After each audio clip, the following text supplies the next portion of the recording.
ಬಗೆಹರಿಯದ ನಗರದ ಸಮಸ್ಯೆಗಳ ಕುರಿತು ಶಾಸಕರೊಂದಿಗೆ ನಾಗರಿಕ ಹಿತರಕ್ಷಣಾ ವೇದಿಕೆಯ ಒಕ್ಕೂಟದ ಸದಸ್ಯರ ಚರ್ಚೆ. ನಗರವು ಹಲವು ಸಮಸ್ಯೆಗಳಿಂದ ಕೂಡಿದೆ. ವರ್ಷಾನುವರ್ಷ ಕಳೆದರೂ ಸಮಸ್ಯೆಗಳು ಬಗೆಹರಿಯುತ್ತಿಲ್ಲ. ಇಲಾಖೆ ಅಧಿಕಾರಿಗಳ ಬೇಜವಾಬ್ದಾರಿತನ, ಮೊಂಡತನದಿಂದ ಜನರು ಪರದಾಡುವಂತಾಗಿದೆ. ಪಾಲಿಕೆ ಸದಸ್ಯರುಗಳು ಇಲ್ಲದೆ ಎಲ್ಲಾ ಸಮಸ್ಯೆಗಳಿಗೆ ನಾಗರಿಕರು ಶಾಸಕರ ಮೊರೆ ಹೋಗುವ ಪರಿಸ್ಥಿತಿ ಒದಗಿ ಬಂದಿದೆ. ರಾಜಕಾಲುವೆ ಹೊಕ್ಕಿ ಹರಿಯುತ್ತಿವೆ. ಡ್ರೈನೇಜ್ ಮೋರಿಗಳು ಎತ್ತರವಾಗಿ ಮೋರಿಯ ನೀರು ಮನೆ ಒಳಗೆ ನುಗ್ಗುತ್ತಿವೆ. ಮನೆಯ ನಲ್ಲಿಯಲ್ಲಿ ಬರುತ್ತಿರುವ ನೀರು ಮೋರಿ ನೀರೋ ಅಥವಾ ಕುಡಿಯುವ ನೀರೋ ಒಂದು ತಿಳಿಯದು. ಕಲುಷಿತ ನೀರು ಕುಡಿದು ಸಾರ್ವಜನಿಕರು, ಮಕ್ಕಳು ಅನಾರೋಗ್ಯಕ್ಕೆ ತುತ್ತಾಗುತ್ತಿರುವರು. ಶಿವಮೊಗ್ಗ ನಗರದ ನೆಹರು ರಸ್ತೆಯ ಶಾಸಕರ ಕಚೇರಿಯಲ್ಲಿ ಏಪ್ರಿಲ್ 13, 2026 ಸೋಮವಾರ ಬೆಳಗ್ಗೆ ಶಾಸಕರು ಚನ್ನಬಸಪ್ಪ ರೊಂದಿಗೆ ಶಿವಮೊಗ್ಗ ನಾಗರಿಕ ಹಿತರಕ್ಷಣಾ ವೇದಿಕೆ ಒಕ್ಕೂಟದ ಸದಸ್ಯರು ಚರ್ಚಿಸಿದರು.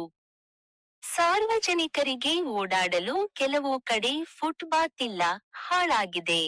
ಫುಟ್ಪಾತ್ ಕೆಲವರು ಆಕ್ರಮಿಸಿ ಕೊಂಡಿರುವರು. ಅಧಿಕಾರಿಗಳಿಂದ ಯಾವುದೇ ಕ್ರಮವಿಲ್ಲ. ಕೆಎಸ್ಆರ್ಟಿಸಿ ಹಾಗೂ ಖಾಸಗಿ ಬಸ್ ನಿಲ್ದಾಣದಲ್ಲಿ ಸಾರ್ವಜನಿಕರಿಗೆ ಉಚಿತ ಶೌಚಾಲಯದ ಅವಶ್ಯಕತೆ ಇದೆ. ನಗರದಲ್ಲಿ ಶೌಚಾಲಯಗಳ ನಿರ್ವಹಣೆ, ಪಾರ್ಕಿಂಗ್ ವ್ಯವಸ್ಥೆ, ಫುಟ್ಪಾತ್ಗಳ ಹಾಳಾದ ಸ್ಥಿತಿ, ಅನಧಿಕೃತ ಶೆಡ್ ತೆರವು, ಚರಂಡಿ ಸಮಸ್ಯೆಗಳು ಸೇರಿದಂತೆ ಹಲವು ಮೂಲಭೂತ ಸಮಸ್ಯೆಗಳ ಬಗೆಹರಿಸುವ ಕುರಿತು ಚರ್ಚಿಸಿದರು.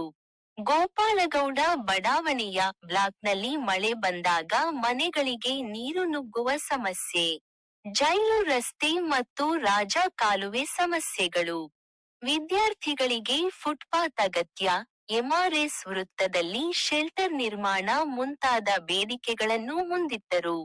ಕೆಲವು ಅಧಿಕಾರಿಗಳು ನಿಗದಿತ ಸಮಯಕ್ಕೆ ಬರದೇ ಇರುವ ಕಾರಣ ಅವರ ಮೇಲೆ ಗರಂ ಆದ ಶಾಸಕರು ನಗರದ ಸಮಸ್ಯೆಗಳ ಪರಿಹಾರಕ್ಕೆ ಎಲ್ಲಾ ಅಧಿಕಾರಿಗಳ ಜೊತೆ ಮತ್ತೊಮ್ಮೆ ಚರ್ಚಿಸಿ ಪರಿಹಾರ ಕಾಣಲು 17ನೇ ತಾರೀಖು ಶುಕ್ರವಾರ ಬೆಳಗ್ಗೆ 9ಕ್ಕೆ ಸಮಯ ನಿಗದಿ ಮಾಡಿದರು.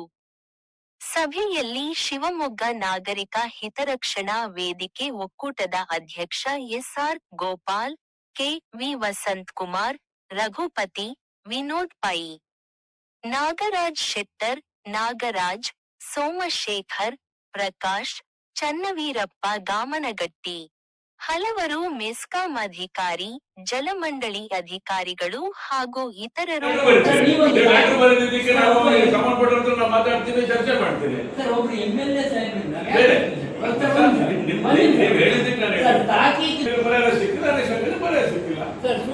ದೊಡ್ಡ ಸಮಸ್ಯೆ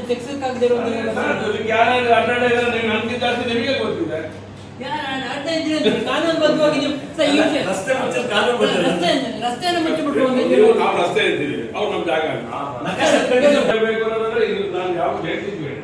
ಅವ್ರಿಗೆ ಬರ್ರಿ ಅಂತ ಹೇಳ್ತಾರೆ ಸರ್. ರೈಟಿಂಗ್ ಅಲ್ಲ ಸರ್, ನಾನು ಮೀಟಿಂಗ್ ಅಲ್ಲಿ ಸ್ವತಃ ನಾನೇ ಹೋಗಿ ಅಟೆಂಡ್ ಮಾಡಿ ಬರ್ತಾ ಇದ್ದೀನಲ್ಲ, ಇಲ್ಲ ಸಮಸ್ಯೆ ಆಗ್ತಿರಲ್ಲ. ಇಲ್ಲಿಂದ ನೇರ ಇಲ್ಲಿ ತಗೊಂಡೋಗಿ ಕೊಡಬೇಕು ಅಂತ ತೀರ್ಮಾನ ಮಾಡಿದೆ. ಮತ್ತೆ ಆ ಕಡೆ ಟ್ರೈನ್ ಇದೆಯಲ್ಲ, ರೋಡಿದ ಆ ಕಡೆ, ಅಲ್ಲಿ ಆ ಬಾಕ್ಸ್ ಆ ದೊಡ್ಡ